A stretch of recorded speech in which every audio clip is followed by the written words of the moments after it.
Hello everyone, it's Kay here on another lovely Sunday. They seem to come around more and more quickly as the year goes on.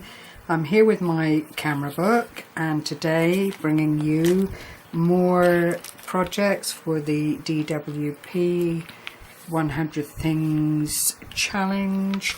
Today I have a Teacher's Gift Folio, which I'll explain more about when I get to. That's 89.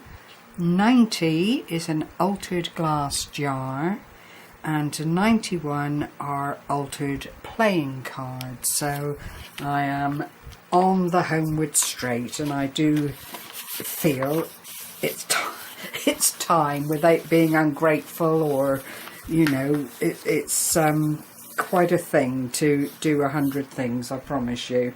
Okay, so we'll start with the teacher's gift. And here it is.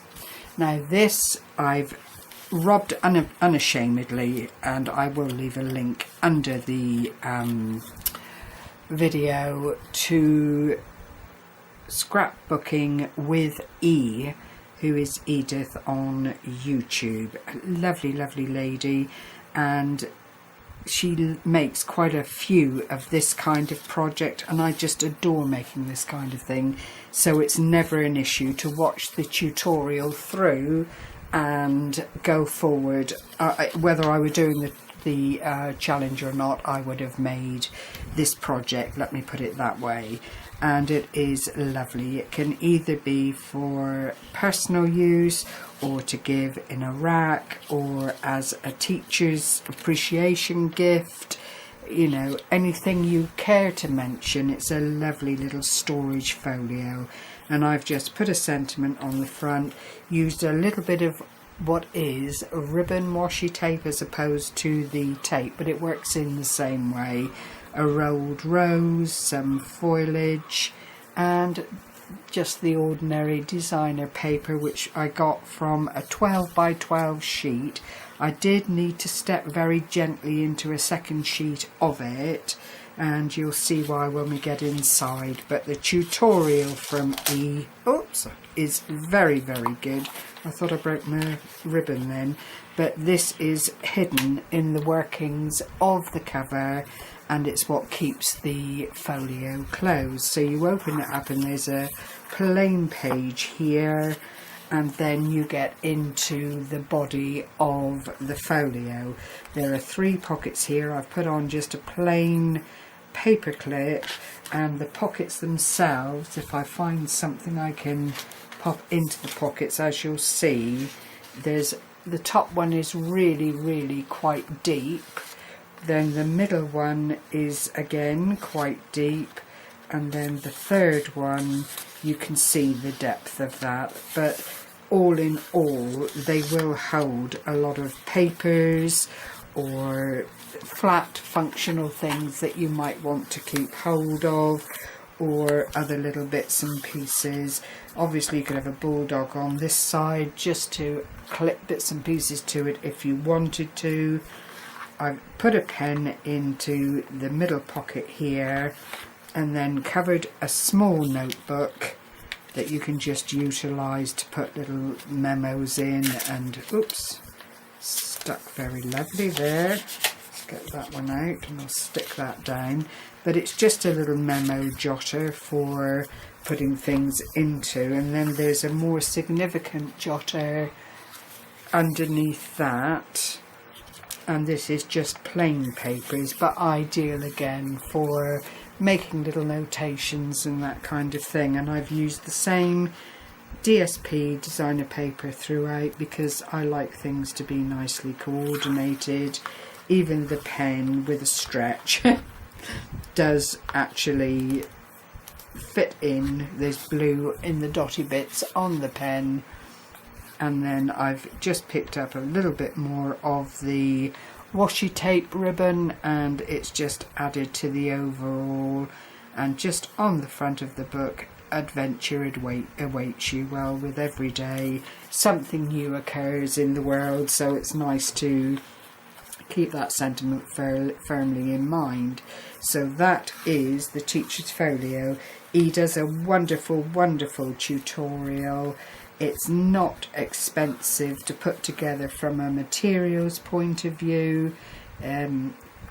2 pieces of 12 by 12 cardstock and some designer paper. You could use scraps. You don't have to be like me and just have everything coordinating, but that tends to be how I roll. If I'm making something of this nature, I like it to be put together in a certain way. So, and then to close it, this back page is plain clearly.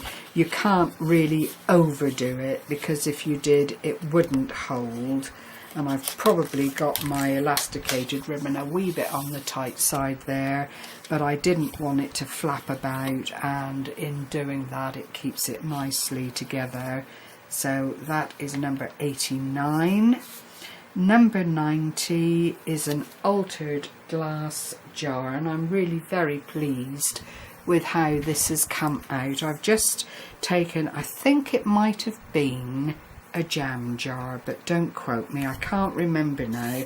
But if I get a nice a nicely shaped jar, a different jar shall we say, a differently shaped jar, I like to try and do something with it. I'm just spotting all these glue strands here, which I do apologise for.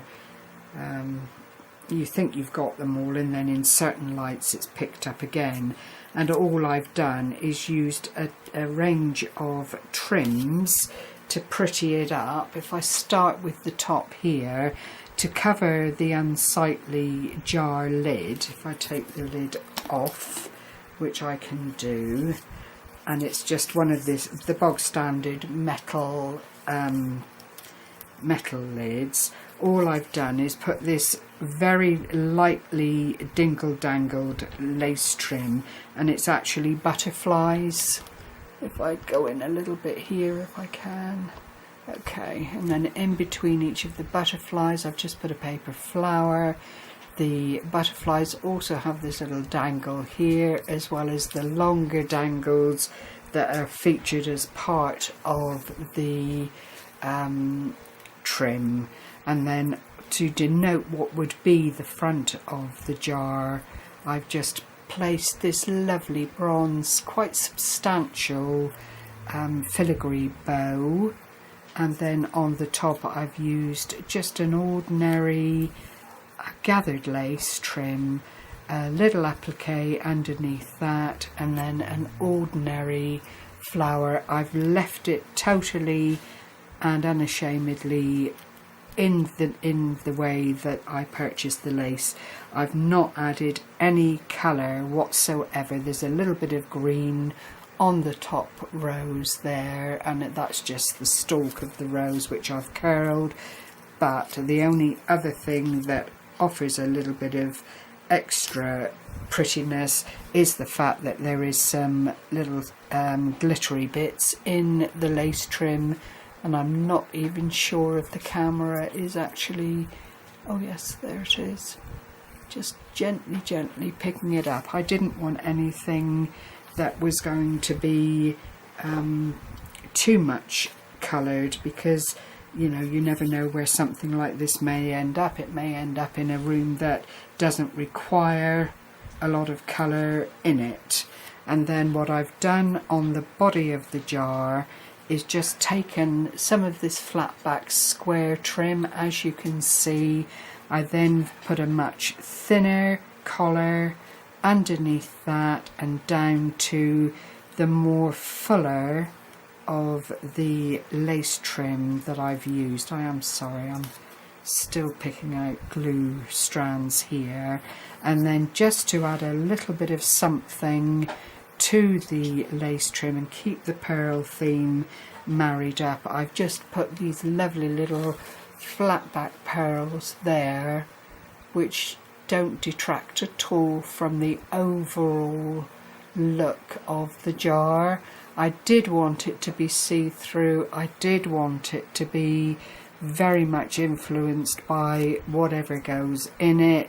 Were it to be doodads or something of that nature, then clearly the colours would all show through, and by virtue of how the layers of the lace go in, you're not actually looking at any glue blobs or anything of that nature. It all just sits together really nicely. So I hope you like that. I wasn't really sure about it because I did wonder whether I ought to paint the jar or do something a little bit extra with it. But you know, I'm really very, very pleased with the trims just doing their bit to look so lovely. I'll just pop that lid back on so you can see it again in all its glory. And then there's a little bit of tidying up to do once that's in place, and all that is about is just getting the dangles to land where you want them to, and then the little bits in between which are to do with the butterfly to sit where they need to sit as well. But all in all, I think it's a very, very pretty jar, and I am very pleased to have put it together and to be offering it up today as one of the 100 Things Challenge. I do like to work with lace here and there and just, you know, do something totally different from paper craft. It's always good to be able to change things up a bit and add new things to the mix. There go the dogs woofing. Okay, and then the final one, number 91, so only 9 more to do from this, are altered playing cards. And again, I've done a double up because the altered playing cards were prompt of the week this week in Nina RIBENA's Art Journal Prompts and More, and we were asked to alter playing cards as part of this month's puzzle theme. So I say every time I mention Nina that I'm so enjoying being part of her group. I just have to go and pick them up. I've left them on the window ledge, they're still drying. Thankfully it is a lovely hot day, so they've actually dried quite well. But I'll show you the first one, and in all of these I've so wanted to show that it is playing cards underneath, and all I've done basically is added a little bit of chain at the end here. I've utilised a blue and white floral themed doily. I've done some stenciling on the top with a heavy duty stencil paste, and then added a little butterfly dingle dangle on the bottom, and all of these cards will show that it is a playing card that I've altered. And there's the heart 8 of diamonds on the back. But they are such fun to do. This is another first for me, I have to say. I've not done anything of this nature before, but oh my word, it's just so lovely having something different on the agenda all the time, and that's what being part of the group allows you to do. This is number 2, and I've just die cut out the reindeer. In the back is a heart, and then this is what's left of a pine cone on the side. I've used the 5 of spades, as you can see through the cards, a little bit of modelling clay medium on the bottom there, and then I've gone over all of them once they've been completed with Mod Podge. This is a series of 4 cards anchored together, because it is again about having a really firm base to put your design stuff on. And then there's a little clock on the bottom, which I do have to change around because I've actually put it on back to front. But you know, for me this was a season, and the time is just to denote that time is passing and seasons will change. So that was the second one. The third one is from another doily that I've used, and this is little girls, again with a little bit of stenciling work. I've used a couple of really miniature metal filigree corners there. You can see the card I've used, and again a little bit more of the chain to afford it to be allowed to be hung, and then a tiny bronze rose dingle dangle on the bottom, and it is such a lovely way. I've thoroughly enjoyed putting these together, I have to say. They have been huge fun to do, and with it being a first as well, it's always that extra bit special, you know. And then the final one is this young lady, and I've used the 5 of clubs, and yes, the clubs are visible throughout the whole thing, but I still believe it's come out in a really lovely way. The image was superb.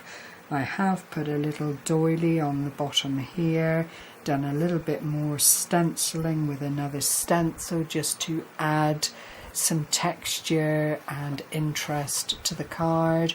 And then on the bottom is another of the oyster shells with a little pearl in it, and again the chain to afford a little hanging thing. So that is my 91st offering for the 100 Things challenge, and that completes my share for today. So I hope you found it inspiring. Again, if you're interested in Nina RIBENA's Art Journal Prompt and More group, she is on Facebook, but Nina also has a channel of her very own on YouTube, which she does put a film up each week to show what it is she's asking the members in the group to do. So do go along and check her out. I'll leave links to both and to Scrapbooking with me underneath the video. Thank you as always for following me, for supporting me in this challenge. I can't say it often enough. It does just help to keep me moving forward, and only 9 more makes and the challenge is complete. So with that, I'll say happy crafting and stay well, everyone. Take care for now. Bye bye.